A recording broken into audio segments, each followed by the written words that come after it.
यहाँ आपके सामने आर गेट का रियलाइजेशन दिखाया गया है। यहाँ पर डायोड D1, ये डायोड D1 जो है ये बैटरी के प्लस सिरे से जुड़ा हुआ है। आप देख सकते हैं सोर्स जो है बैटरी के पॉजिटिव सिरे से जुड़ा हुआ है। तो इस प्रकार से diode D1 is in forward bias.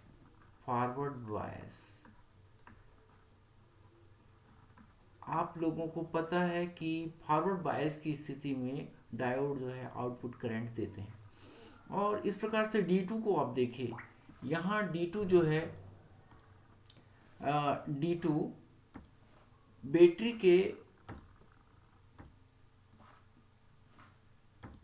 के आ, ये डायोड D2 बैटरी के माइनस पॉइंट से जुड़ा हुआ है। इस प्रकार से आप देख सकते हैं इसका ये जो कनेक्शन इस प्रकार से E और E के बाद ये B पे आया।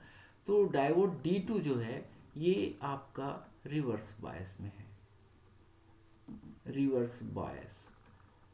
तो रिवर्स बायस में हम जानते हैं कि कोई करंट आउटपुट नहीं मिलता। तो फाइनली ये हुआ कि इस प्रकार से सर्किट स्ट्रक्चर से हमको ये यहाँ पर डायोड D1 से जो करंट आउटपुट मिल रहा है वो यहाँ पर पॉइंट Y पे हम कलेक्ट कर सकते हैं। और इसके जितने भी कॉम्बिनेशन हो सकते हैं, यहाँ पर ये दिक् परिवर्तक यानी कि जो करंट की दिशा बदल सकता है वो उस प्रकार का स्विच लगाया गया है S, A, E और B के बीच में। यहाँ हमारे पास बहुत सारे ऑप्शन बनते हैं। सपोज अभी हमने सोर्स S को पॉइंट A से जोड़ा है और इसलिए D1 जो है ये D1 फॉरवर्ड बायस में है। हम इससे उल्टा अगर जोड़ते हैं यानी कि सोर्स S को पॉइंट B से जोड़ते हैं तो डायोड D2 फॉरवर्ड बायस में मिलेगा। इस प्रकार से हम ये देखते हैं कि डायोड D1 और D2 को हम बारी बारी से फॉरवर्ड बायस और रिवर्स बायस में रखते हैं, लेकिन इस सर्किट के हिसाब से हमको हमेशा पॉइंट A पर जो आउटपुट मिलेगा वो तभी मिलेगा जब D1 या D2 में से कम एक डायोड फॉरवर्ड बायस में हो। तो इस प्रकार से इस सर्किट के रियलाइजेशन से हम देखते हैं कि हमको आर गेट प्राप्त होता है। आर गेट को हम इस प्रकार के सिंबल से दिखाते हैं। इसमें A और B दो इनपुट होते हैं और Y जो है यहाँ पर आउटपुट होता है। और Y आउटपुट हम देखते हैं कि मैथमेटिक्स के प्लस या कि एडिशन ऑपरेशन की तरह होता है। इसका ट्रूथ टेबल यहाँ पर आपके सामने है। इसमें दो स्विच A और B हैं जिनका कॉम्बिनेशन यहाँ Y output A plus B के रूप में है। जब पहला स्विच A है 0 है और B जो है 1 पर है तो हमको OR गेट में 1 आउटपुट प्राप्त होगा। यहाँ पर 0 और 1 का क्या सेंस है, तो यहाँ जब हम इलेक्ट्रॉनिक्स में 0 लेते हैं तो उसका मतलब होता है 0 वोल्टेज पे, और 1 का मतलब होता है हाई वोल्टेज पे। हाई 5 वोल्ट जनरली रखा जाता है। बट ये डिजिटल डिवाइस जो है एक रेंज पर काम करते हैं। जैसे 0 का मतलब होता है कि लो, और ये 0.8 0.5 वोल्टेज को भी 0 ही डिनोट करेगा। और 1 का मतलब होता है हाई, यानी कि 4.8 या 4 है तो भी हम उसको 5 वोल्ट लेते हैं और हमको 1 आउटपुट मिलता है। इस प्रकार से डिजिटल डिवाइस जो हैं एक फिक्स वोल्टेज पर नहीं बल्कि एक वोल्टेज रेंज पर हमको रियलाइजेशन देते हैं। और इस प्रकार से अगर स्विच A 0 पर है और B 1 यानी कि हाई पर है तो हमको आउटपुट 1 मिलेगा। और जब दोनों ही स्विच A और B 0 पर हैं तो हमको आउटपुट 0 मिलेगा। तो इस प्रकार से ये OR गेट का ट्रूथ टेबल है।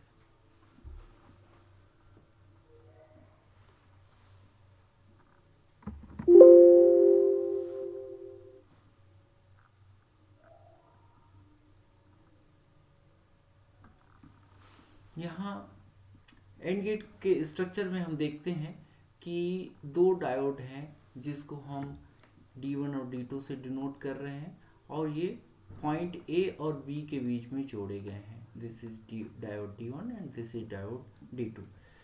तो जब डायोड D1 को, ये डायोड D1 है, ये अगर बैटरी के प्लस सिरे से जुड़ा होगा तो ये फॉरवर्ड बायस में होगा, फॉरवर्ड बायस में, और उस स्थिति में यहाँ पर करंट आउटपुट मिलेगा। यहाँ पर आप और ये देखें कि अनलाइक टू हार गेट, यहाँ पर रेजिस्टेंस जो है उसके साथ एक बैटरी जोड़ी गई है, ये 5 वोल्ट की है। तो जब यहाँ पर केवल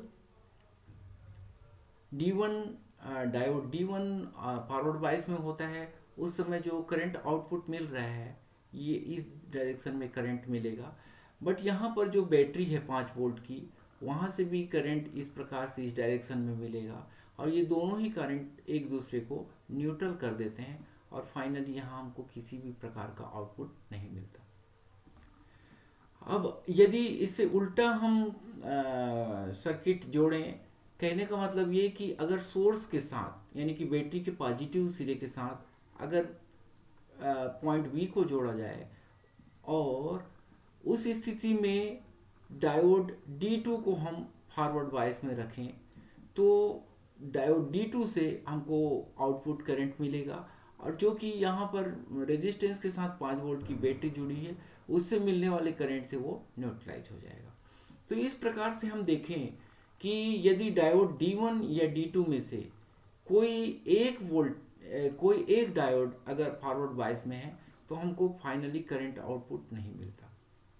ये एक ही स्थिति में मिल सकता है जब दोनों के दोनों डायोड D1 और डायोड D2, ये दोनों ही डायोड अगर फॉरवर्ड बायस में हो, कहने का मतलब A और B दोनों ही पॉइंट को सोर्स S से कनेक्ट किया जाए, यानी कि बैटरी के पॉजिटिव सिरे से कनेक्ट किया जाए, उस स्थिति में डायोड D1 भी करंट आउटपुट देगा और डायोड D2 भी करंट आउटपुट देगा। तो हमको जो करंट आउटपुट मिलेगा यहाँ पर पॉइंट पे, ये दोनों के कारण हमको जो करंट मिल रहा है वो उनमें से जो एक करंट है, आइदर आप D1 एंड D2, एक करंट तो न्यूट्रलाइज हो जाएगा, लेकिन दूसरे डायोड से मिलने वाला करंट आउटपुट यहाँ पर Y के सिरों के बीच हमको प्राप्त होगा। और इस प्रकार से हम दोनों में से कोई एक स्विच के जीरो रहने की स्थिति में किसी प्रकार का आउटपुट नहीं प्राप्त करते।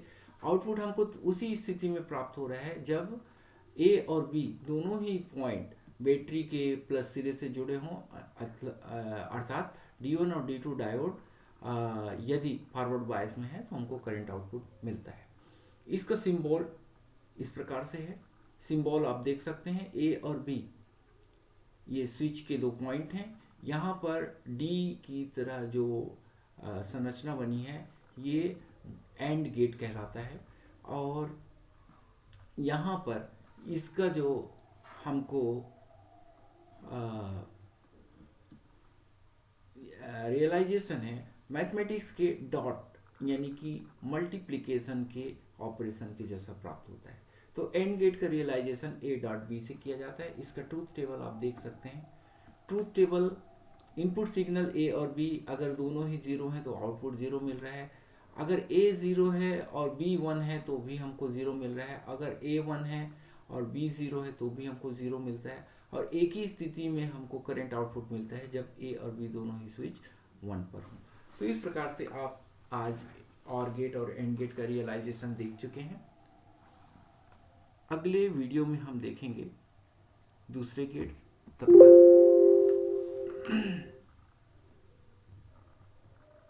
तब तक आप मेरे इस वीडियो को बहुत ध्यान से देखिए, और यह बोर्ड परीक्षा के हिसाब से काफ़ी इम्पोर्टेंट प्रश्न है। Thank you.